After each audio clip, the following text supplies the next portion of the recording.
Dans l'affaire Le Procureur contre Alfred Diakatoum et Patrice Edouard Nguessona, le procès s'est poursuivi du 15 janvier au 31 janvier 2024 à la Cour pénale internationale à La Haye, aux Pays-Bas. La Chambre de premières instances 5, composée du juge président Bertram Schmitt, du juge Peter Kovac et du juge Chang Ho-Chang.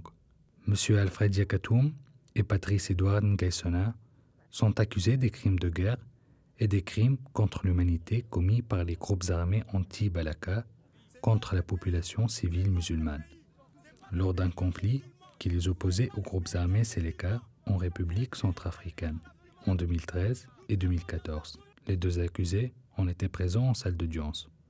Le 15 janvier 2024, la première séance constitue la comparution du deuxième témoin, P5014, présent en salle d'audience.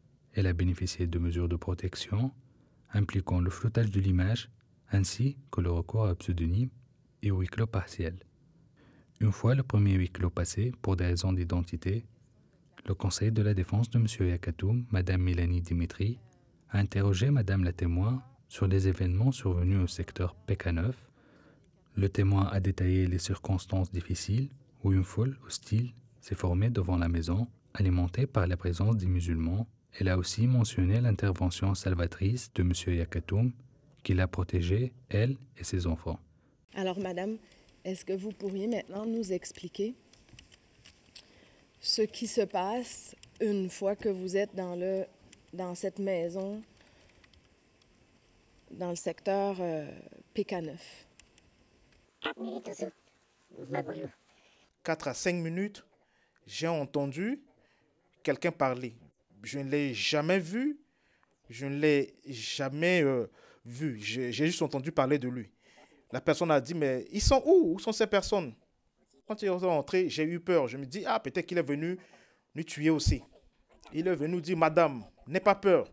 Madame, n'aie pas peur, ne fuis pas. J'étais apeuré, j'ai fui. Elle m'a dit, madame, n'aie pas peur. N'aie pas peur, madame. Il est venu, il m'a pris dans ses bras. Il m'a pris dans ses bras, il m'a séparé avec les enfants. Il a dit, n'ayez pas peur. Il y avait une foule immense, ils ont entouré la maison, les gens criant, tuons-les, tuons-les. Les gens nous jetaient des pierres dans la maison, ils avaient des bâtons entre les mains. Les gens disent, ne le tuons, tuons-les, ce sont des musulmans. Les Séléka nous ont beaucoup tués. On ne peut pas accepter de voir les musulmans parmi nous aussi. On doit les tuer. Il est venu, il m'a pris par la main, il m'a pris. Il m'a dit, madame, n'aie pas peur, ouvre les yeux, regarde-moi dans les yeux. Je pleurais, mes enfants pleuraient. Et il m'a dit, madame, c'est moi qui te le dis, je ne vais rien te faire. Il a commencé à faire reculer la foule. Les gens nous jetaient des pierres, jetaient des bâtons, ils ont commencé à taper sur le portail. Il y avait une foule immense. Il a dit, madame, n'aie pas peur, je suis venu vous sauver. Je ne suis pas l'ennemi des musulmans. Nous nous sommes levés pour combattre la Séléka et non les musulmans. Nous sommes venus pour sauver les musulmans, les centrafricains qui ont tant souffert sous le règne de la Séléka. Quand d'autres personnes l'ont vu, certaines personnes ont commencé à se retirer. Cela a duré pratiquement 1 heure de temps. Après, il nous a pris, nous sommes allés nous asseoir sous la paillote. La femme de ma belle-sœur lui a amené une chaise. Il a dit non, mais il va s'asseoir sur le rebord de la fondation. Il m'a dit, madame, nous sommes venus vous protéger. Nous sommes aussi venus sauver les musulmans. Parce que les musulmans ont souffert sous la Séléka. N'aie pas peur, je ne suis pas venu vous tuer. Mais je n'étais pas rassuré. Je me suis dit peut-être que la nuit, les gens pouvaient revenir pour nous tuer. Il nous a calmés. Après, il est ressorti. Ma belle-sœur et ses enfants ont tous fui. Il nous a rassurés. Après, il est sorti. Il m'a dit, madame, ne crains rien. Rien ne va vous arriver.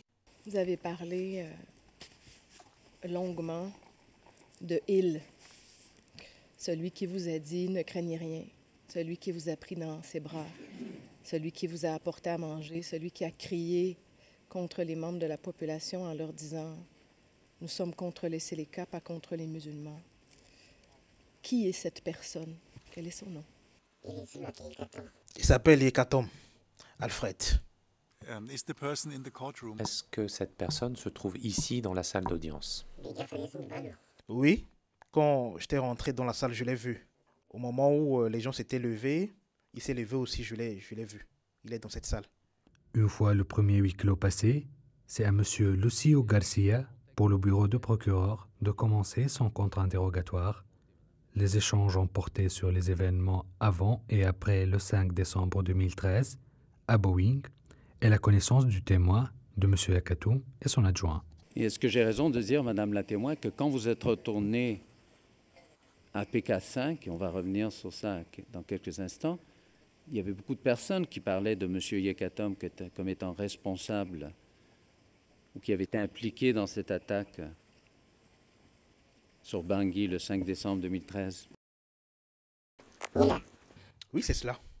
Et ces gens-là, Madame la témoin, ils se trouvaient à PK5 parce qu'ils avaient peur, ils avaient une crainte par rapport aux anti-Balaka. Ils ne voulaient pas mourir, n'est-ce pas? Le 5 décembre, au kilomètre 5, c'est vrai que tout le monde parlait des anti-Balaka. Mais je vous avais dit que la communauté chrétienne, il y avait eu des tueries entre la communauté chrétienne et la communauté musulmane.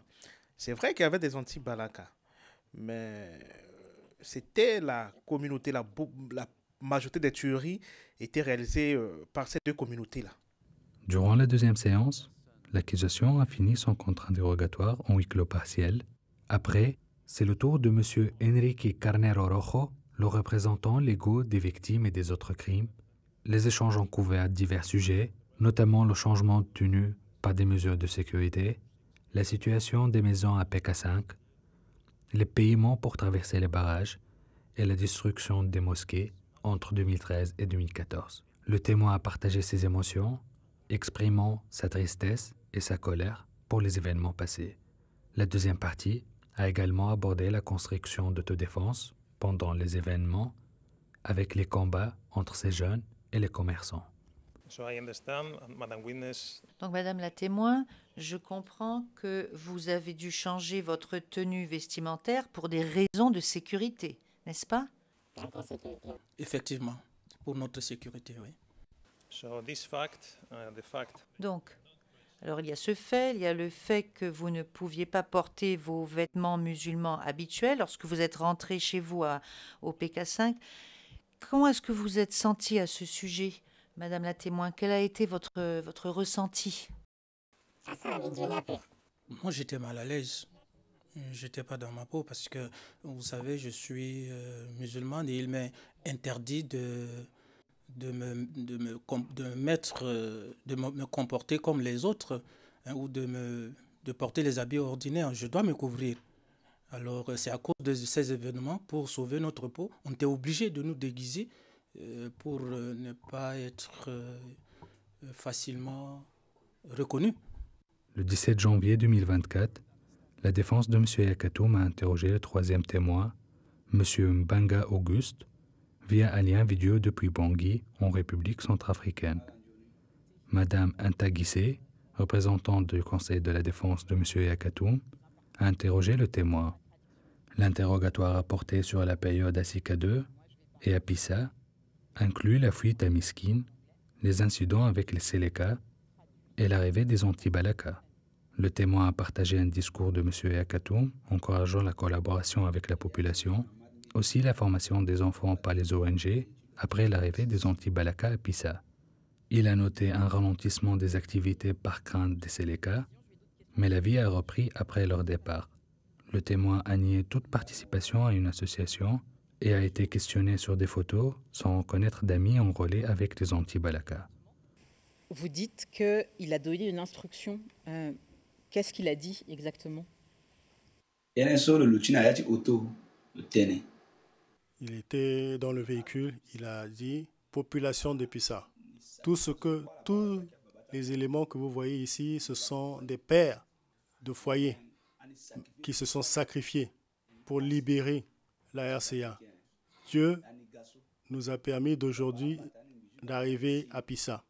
Mais si seulement un de mes éléments ne se comporte pas bien, n'ayez pas peur de me le dire et je saurai comment le corriger. Parce que nous sommes venus pour la population. Si un de ces éléments se comportait mal, n'ayez pas peur, dites-le moi. C'est ça le message qu'il a adressé à la population. Il a parlé à la population. Est-ce qu'il a également parlé à ces éléments? Il a également parlé à ces éléments. Après avoir adressé la parole à la population, il s'est adressé à ces hommes en disant, écoutez, je ne veux pas vous voir circuler dans les quartiers. Je ne veux pas avoir des plaintes, dire que voilà, telle personne, telle autre est allée au marché. Restez là où vous êtes. Si vous avez besoin de quoi manger, appelez-moi, appelez, on va vous apporter à manger. Mais n'allez pas vous promener dans le marché, dans les quartiers. Celui qui va oser s'hasarder à se promener dans les quartiers aura affaire à moi. Voilà, je suis obligé de dire cela devant tout le monde. Vous êtes dans une ville, il faut avoir confiance avec la population. À la population. Faire confiance à la population. Mr. Witness, a question by the presiding judge. Une question de la part du juge président, monsieur le témoin. Est-ce que vous pourriez décrire en détail la situation lorsque monsieur Yekatom a fait son discours ou ses discours? Où est-ce que cela avait lieu? Est-ce qu'il était dans sa voiture ou bien est-ce qu'il était debout? Est-ce que vous pourriez nous donner des détails pour que nous puissions nous imaginer la scène? Bon, lorsqu'il s'est adressé à la population, il était dans son véhicule entouré de ces hommes. On n'avait pas le temps, la possibilité de le voir de près. Ceux qui en avaient cette possibilité sont ceux qui étaient proches de lui. Mais il y avait beaucoup de monde, toute une foule à ce moment-là. Madame Sylvie Wakshom, pour le bureau de procureur, a interrogé le témoin Mbanga Auguste sur notamment l'incendie à Miskine et les événements à Bissa avec les anti-Balaka. Le témoin a affirmé qu'aucun habitant de Bissa n'avait rejoint les anti-Balaka selon sa connaissance. Ok, laissez-moi vous dire que le maire de Pissa a donné un témoignage devant cette chambre. Et pendant son témoignage, il n'a pas mentionné l'arrivée de M. Yekatom à Pissa. Est-ce que vous savez cela? À ce que je sache, je pense que c'est ce que j'ai vu, que je vous ai relaté. Je ne peux rien inventer. Le 24 et le 25 janvier 2024, c'est le quatrième témoin appelé par la défense de M. Yakatoum, P6025. Le témoin a commencé son témoignage via un lien vidéo depuis Bangui, en République centrafricaine. Il a bénéficié des mesures de protection impliquant le floutage de l'image, ainsi le recours à un pseudonyme et au clos partiel. L'interrogatoire s'est déroulé entièrement en huis clos, à l'exception des représentations des parties participants. Le 30 et 31 janvier 2024, c'est la comparution du cinquième témoin, M. Soso Fidel, qui a commencé son témoignage via un lien vidéo depuis Bangui. M. Guyo Suzuki, représentant du Conseil de la défense de M. Yakatoum, a interrogé M. Soso Fidel, ancien maire et député de Boda. Il a parlé de son parcours politique et des efforts de réconciliation entre les communautés chrétiennes et musulmanes à Mbaïki. Il a aussi expliqué ce qui s'est passé avant et après l'arrivée de la présidente Madame Sapa Panza, qui a tenu un grand meeting avec toute la population. Le lendemain, le témoin a fini son témoignage dans une seule séance qui s'est déroulée entièrement en huis clos.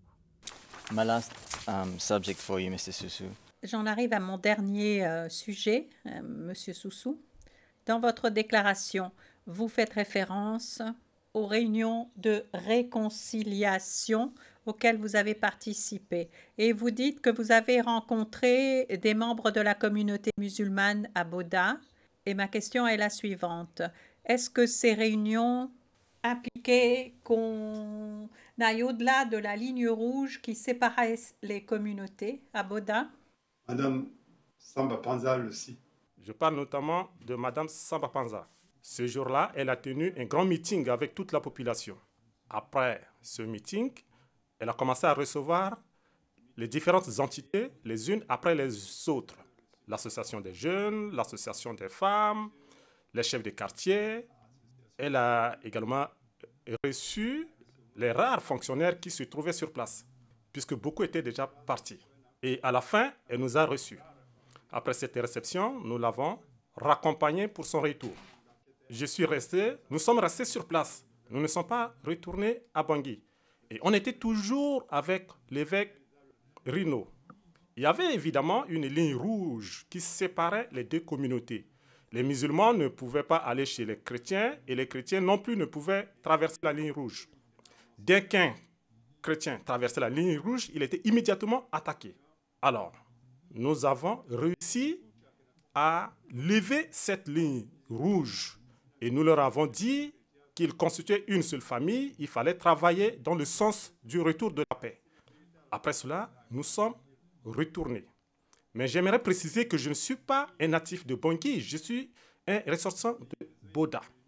De temps en temps, je leur donne des conseils parce que je suis député, je suis maire, je les connais particulièrement, je connais leur mentalité, eux aussi, ils connaissent la mienne. De temps en temps, je leur prodigue des conseils, je prodigue des conseils également aux autorités locales. Et lorsque les ONG ont commencé à venir dans la localité, vous savez, à l'époque, les chrétiens ne vendaient pas des marchandises, des denrées alimentaires aux musulmans. C'était pénible. Alors c'était grâce à notre intervention que la ligne rouge a été levée. Le 12 février 2024, le procès s'est poursuivi avec le témoignage de Mme Ashta Moussa Animé, appelée par les représentants légaux des victimes des autres crimes. Elle a commencé sa déposition via un lien vidéo depuis Tchad. Son témoignage a été reporté de l'année dernière. Le procès dans l'affaire le procureur contre Alfred Diakatoum et Patrice Edouard Ngaïsona se poursuivra le 21 février 2024 avec la comparution du premier témoin appelé par la défense de M. Ngaïsona.